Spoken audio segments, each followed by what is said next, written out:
ஜோதிட வகுப்பு. ஆ இதுல நம்ம என்ன பார்க்க போறோம் அப்படின்னு பார்த்தீங்க அப்படின்னா, நதி மூலம், ரிஷி மூலம், தோற்றம், ஆசிரியர், ஆ ஜோதிடம் எங்கிருந்து வந்தது? எப்படி ஆரம்பிச்சது? இதெல்லாம் நம்ம பார்க்க மாட்டோம். பார்க்க போறதும் கிடையாது.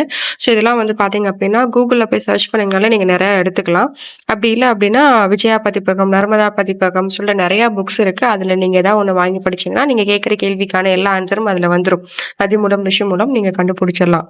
ஸோ இங்க அடிப்படையில நீங்க என்ன சொல்லி தருவீங்க அப்படின்னு கேட்டீங்கன்னா, ஒரு ஜாதகர் வந்தாலே, ஆ அவர் அவர் பேசுற பேச்சுல இருந்தே நான் வந்து இவர் இன்ன ராசியா தான் இருக்க முடியும். இன்ன இதா தான் இருக்க முடியுன்றத நம்ம நம்ம கண்டுபிடிக்கிறதுக்கான மெத்தட்ஸ் தான் நம்ம சொல்லிக் குடுக்க போறோம் அடிப்படை லெவல்ல.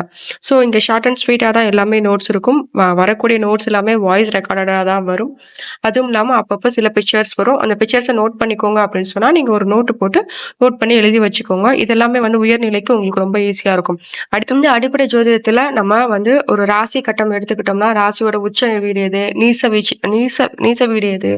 ஸோ அது பார்க்கலாம். அப்புறம் வந்து ராசி கட்டம், அம்ச கட்டம் இது எல்லாமே நம்ம பார்க்க போறோம். அப்புறம் 27 நட்சத்திரங்கள் நம்ம பார்க்க போறோம். 27 நட்சத்திரங்கள்ல தலை உள்ளது, உடல் உள்ள நட்சத்திரம் எது? தலையட்ட நட்சத்திரம் எது? ஸோ அந்த மாரி நட்சத்திர இதுகளும் நம்ம பார்க்க போறோம். ஒரு மருத்துவ ஜோதிடம் அப்படின்னு சொல்லுவாங்க இல்லைங்களா? ஸோ அதையும் நம்ம பார்க்க போறோம். ஏன்னா 12 கட்டங்கள்ல வந்து நம்ம வந்து ஃபார் எக்ஸாம்பிள் 8ஆம் இடம் எடுத்துக்கிட்டீங்க அப்படின்னா, கர்ப்பசானம் சொல்லுவோம். இல்லைன்னா வந்துட்டு மறைப்பொருள் தேடல் சாணம் சொல்லுவோம். ஸோ அதுக்கு ரிலேட்டடா மருத்துவ ஜோதிடம் என்ன வருதுன்றதையும் நம்ம பார்ப்போம். ஸோ 2வது ராசி தன்மை நம்ம பார்ப்போம் இல்லைங்களா? ஸோ ராசி தன்மை எடுக்கிறப்ப ஃபார் எக்ஸாம்பிள் என்ன எடுத்துக்கலாம்? மேச ராசியை நீங்க எடுத்துக்கோங்க. ராசியின் முதல் ராசி மேச ராசி, செவ்வாயோட வீடு.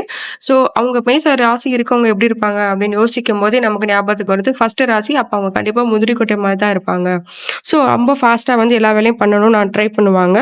ஸோ அது வந்து அவங்க அது பண்றது.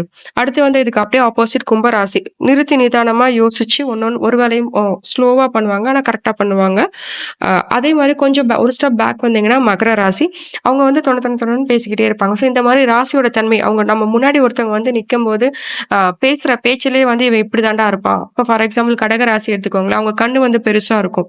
ஸோ அதை வச்சு நம்ம இது பண்றப்ப வந்து பற்கள்லாம் வந்து நம்ம நல்லா வந்து பெருசு பெருசா இருக்கும். ஸோ அவங்க கிட்ட ராசி நட்சத்திரம் கேட்காமலே வந்து நம்மளே நீங்க கடக ராசியா அப்படின்ற மாதிரி நம்ம கொண்டு போற அளவுக்கான வழிமுறைகள் இந்த அடிப்படை ஜோதிடத்துல வரும் உங்களுக்கு.